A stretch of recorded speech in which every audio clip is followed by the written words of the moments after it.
TELDE-DUET, Teleeducación para el Desarrollo, Dirección Universitaria de Educación a Distancia de la Universidad Alas Peruanas.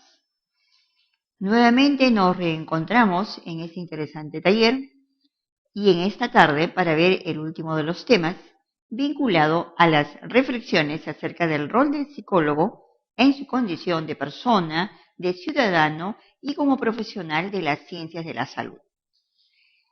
¿Cuáles son los objetivos que hoy vamos a revisar? El primero de ellos, reflexionar acerca de ser psicólogo, esto que consideramos ser la profesión, cómo es percibido también en nuestra realidad. El segundo objetivo es evaluar el rol del psicólogo como persona, ciudadano y profesional de la salud. Para ello vamos a hacer una pequeña revisión. En principio de la psicología como objeto de estudio, el rol del psicólogo y la contribución que él puede dar a la sociedad y por ende también al desarrollo humano en general. Muy bien, entonces vamos a empezar con un concepto básico e interesante. Normalmente las personas tienen una idea o una referencia como resultado de su percepción acerca de lo que es ser psicólogo. Y generalmente vamos a escuchar diversas situaciones u opiniones. Una de ellas, por ejemplo, es que es la persona, dicen, que cambiará tu forma de pensar sin que te des cuenta. Un poco más nos atribuyen cuestiones mágicas, situaciones en las que aparentemente el paciente o cliente nada tiene que hacer y solamente es parecido a un objeto en nuestras manos. Situación que es totalmente alejada del concepto científico, ético, moral de nuestra profesión. Otra percepción muy común también es escuchar lo siguiente. Hay muchas cosas, ¿no?, que hacen los psicólogos para corregir las conductas, cuando todo es tan fácil hacerlo en función a la experiencia. Y agrego un comentario más. ¿Para qué psicólogo? Si yo soy una persona una persona que he triunfado en la vida y no necesité de ninguno de ellos. Entonces, es una percepción también errada, por cuanto sabemos muy bien que la autopercepción puede estar equivocada. Eso lo sabemos por estudios y por formación. Entonces, también es otro concepto que si bien ha ido disminuyendo en cantidad en nuestra realidad, por ahí como que todavía podemos observarlo. Y este punto es importante porque, por ejemplo, podemos con toda autoridad recoger las experiencias de alumnos o de participantes en este taller que están, por ejemplo, estudiando o viviendo por razones de trabajo o de residencia en los diversos departamentos de nuestra patria. Entonces, donde la información no es tan rápida, no es tan inmediata y quizás todavía se mantiene alguna de estas apreciaciones.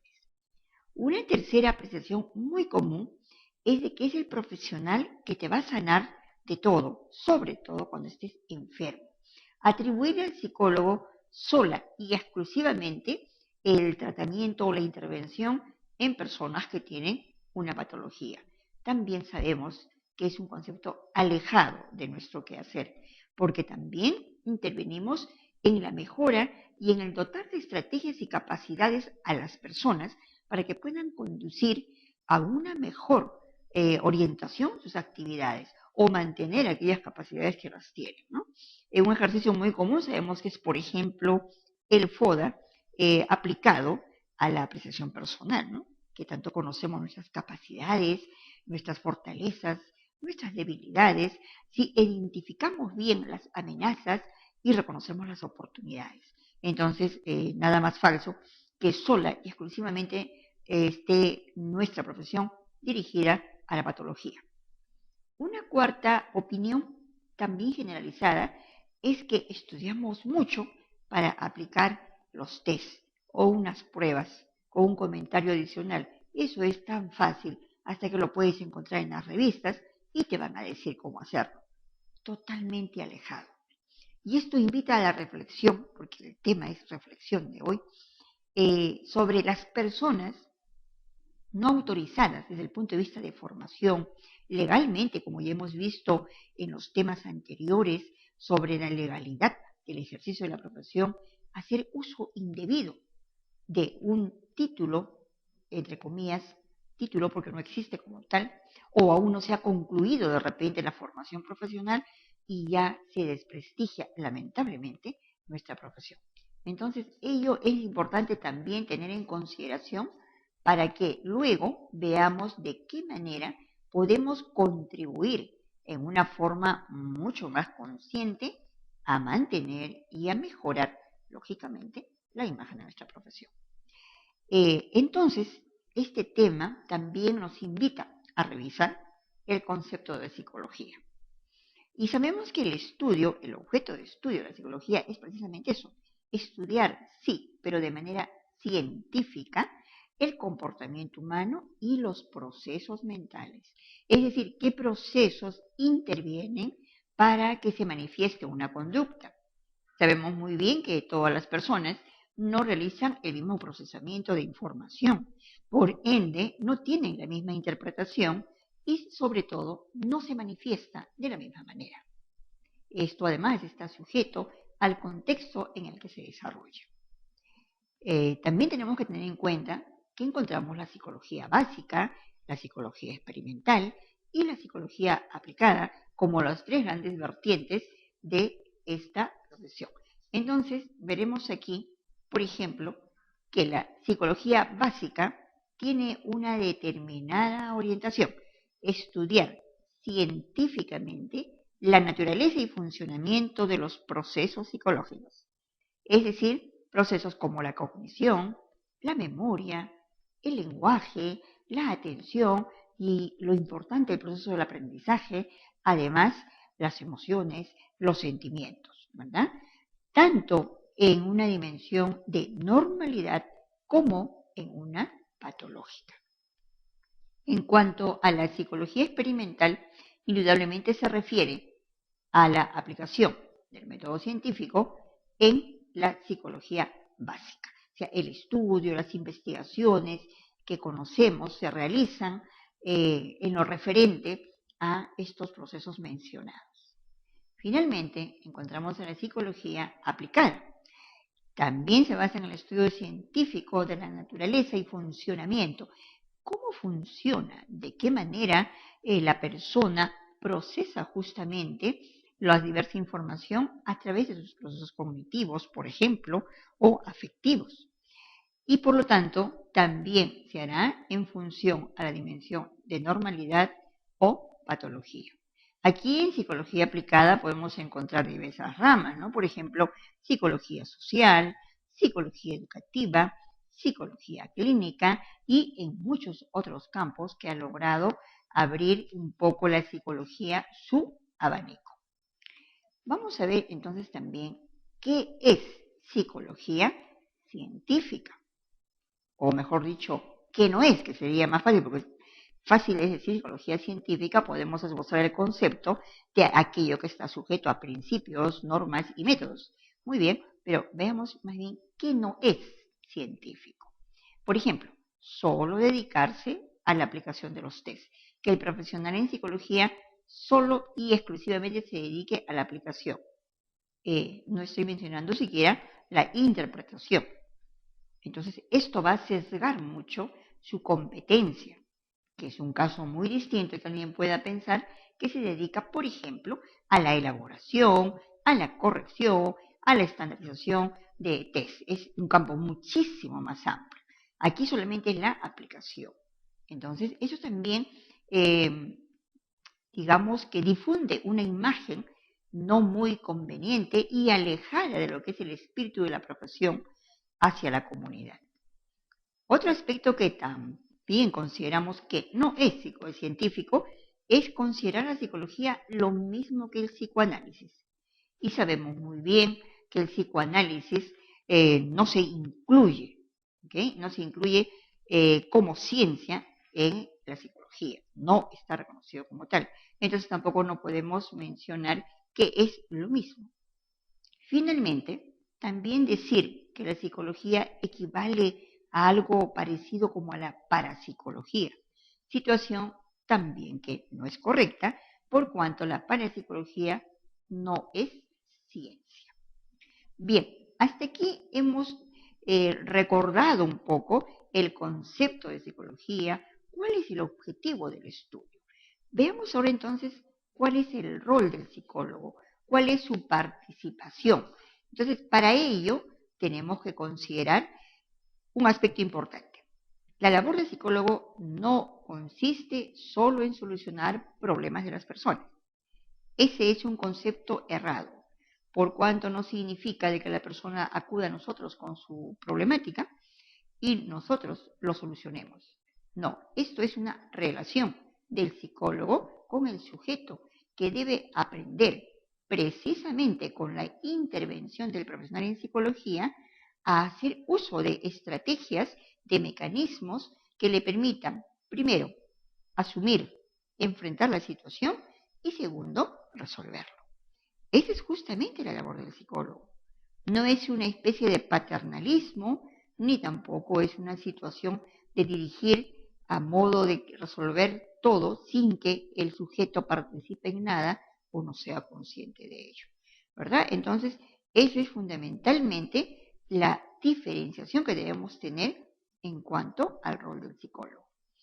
Asimismo, para que el profesional pueda lograr este objetivo, va a hacer uso de métodos, técnicas y diversos enfoques que ya hemos revisado anteriormente y por lo tanto se va a inclinar o va a preferir por la facilidad, por su mayor identificación a alguno de ellos.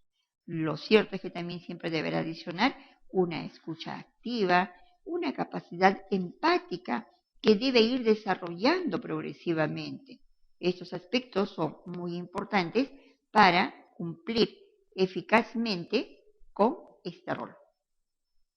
Pero, ante todo, tenemos que tener en cuenta algo importante. Si hablamos de contribuir al desarrollo de la persona, si hablamos de contribuir al desarrollo de la sociedad, tenemos que saber entonces qué es salud. Muchas veces decimos, estoy sana, no me duele nada, estoy bien, mi físico está en buenas condiciones, entonces por lo tanto soy una persona saludable. ¿Pero será esto cierto? No, no es así. ¿Y por qué no es así?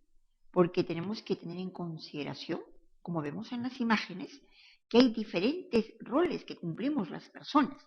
Roles maternos, roles de hija, de esposa, de trabajador, de funcionario, de persona que debe tomar decisiones a nivel de altas presiones todo el día, o un tipo de trabajo más introvertido, más alejado de las presiones también.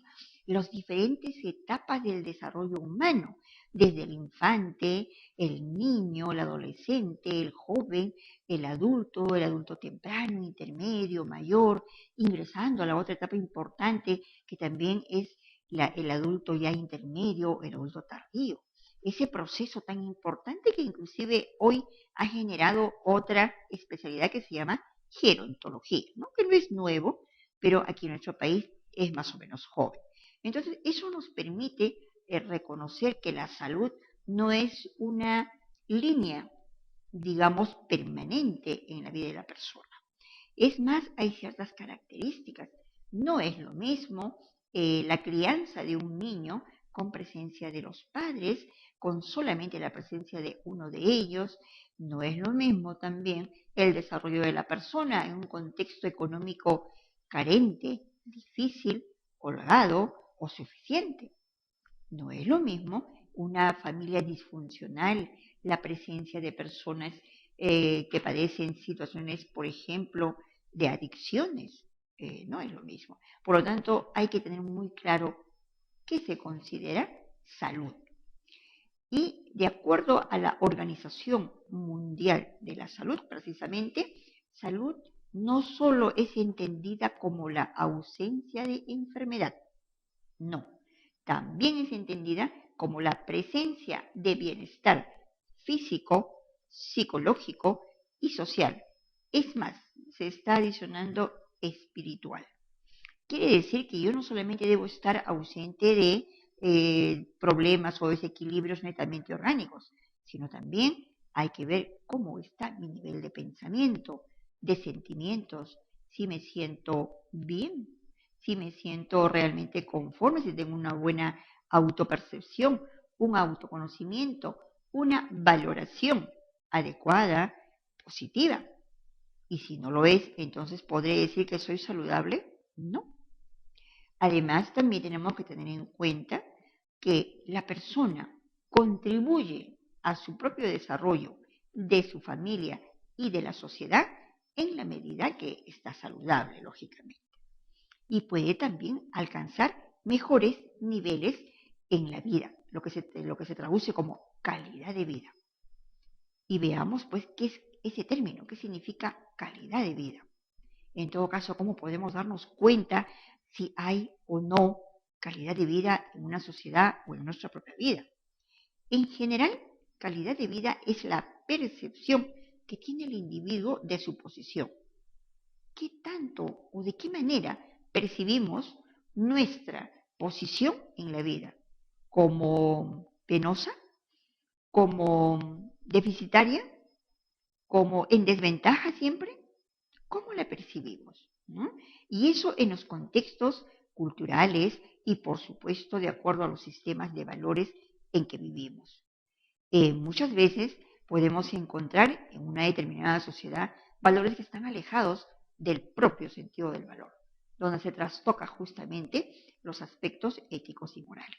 Entonces, eso no puede ser calidad de vida. Entonces, se puede considerar también que la calidad de vida es determinante para el nivel de salud. O sea que hay una relación directa entre calidad de vida y salud. Si yo tengo una salud en los términos que hemos desarrollado, pues me será mucho más sencillo alcanzar un mejor nivel de vida o mantenerlo si lo tengo.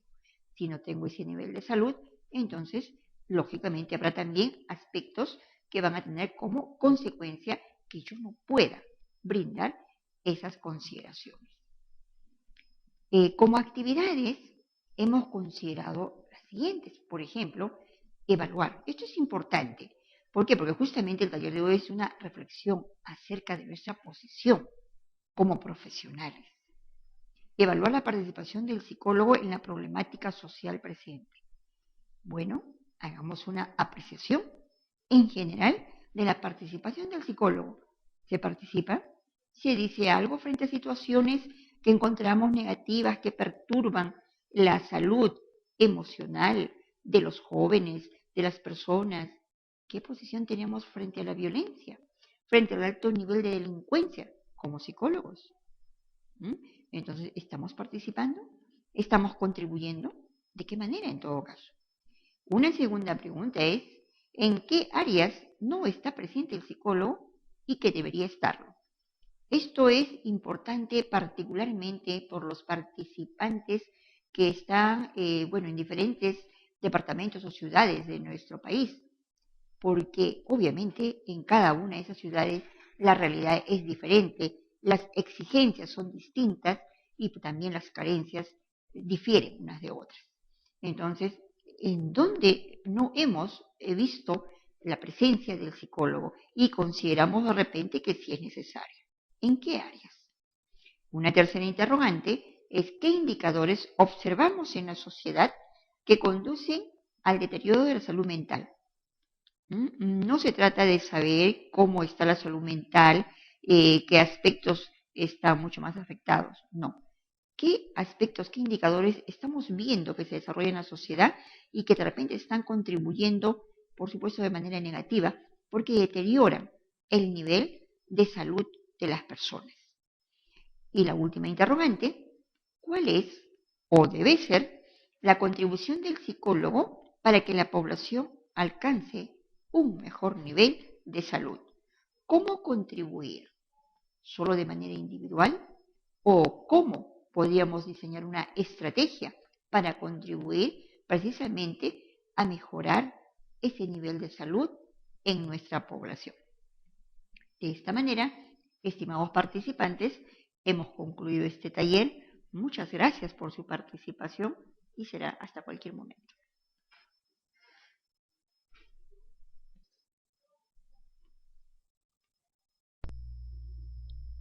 TEL de DUET, Teleeducación para el Desarrollo, Dirección Universitaria de Educación a Distancia de la Universidad Alas Peruanas. Nuevamente nos reencontramos en este interesante taller y en esta tarde para ver el último de los temas vinculado a las reflexiones acerca del rol del psicólogo en su condición de persona, de ciudadano y como profesional de las ciencias de la salud. ¿Cuáles son los objetivos que hoy vamos a revisar? El primero de ellos, reflexionar acerca de ser psicólogo, esto que consideramos ser la profesión, cómo es percibido también en nuestra realidad. El segundo objetivo es evaluar el rol del psicólogo como persona, ciudadano y profesional de la salud. Para ello vamos a hacer una pequeña revisión, en principio de la psicología como objeto de estudio, el rol del psicólogo y la contribución que él puede dar a la sociedad y por ende también al desarrollo humano en general. Muy bien, entonces vamos a empezar con un concepto básico e interesante. Normalmente las personas tienen una idea o una referencia como resultado de su percepción acerca de lo que es ser psicólogo. Y generalmente vamos a escuchar diversas situaciones u opiniones. Una de ellas, por ejemplo, es que es la persona, dicen, que cambiará tu forma de pensar sin que te des cuenta. Un poco más nos atribuyen cuestiones mágicas, situaciones en las que aparentemente el paciente o cliente nada tiene que hacer y solamente es parecido a un objeto en nuestras manos. Situación que es totalmente alejada del concepto científico, ético, moral de nuestra profesión. Otra percepción muy común también es escuchar lo siguiente.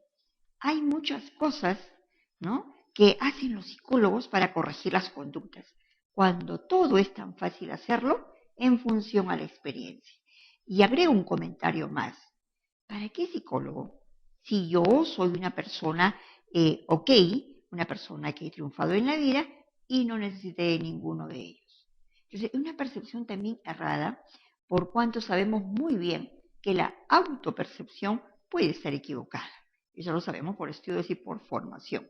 Entonces, es otro concepto que si bien ha ido disminuyendo en cantidad en nuestra realidad, por ahí como que todavía podemos observarlo. Y este punto es importante porque, por ejemplo, podemos con toda autoridad recoger